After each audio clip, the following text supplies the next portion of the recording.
nga patriote diaspora bi jërë ngeen jëf waay diaspora bi te patriote nekk diaspora bi mention spéciale bu ngeen fi nekkul woon lambay ñaaw barke yonti yàlla Muhammad ay gor ngeen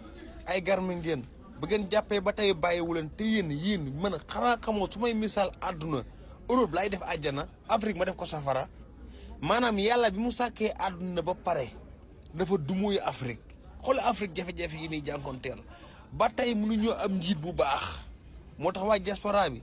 da ngeen a découvrir yéen àjjana yërëm ñun waa safara moo tax ngeen sonn ci ko projet Pastef bii waaye yàlla leen yàlla fay seen xol waa diaspora bi patriote nekk diaspora bi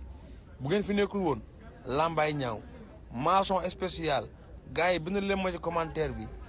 patriote diaspora bi merci merci beaucoup yi taxaar naase ndax ñii kat jar nañoo jaajëfal moo tax moo lamur gën maa ngi lay jaajëfal bu baax a baax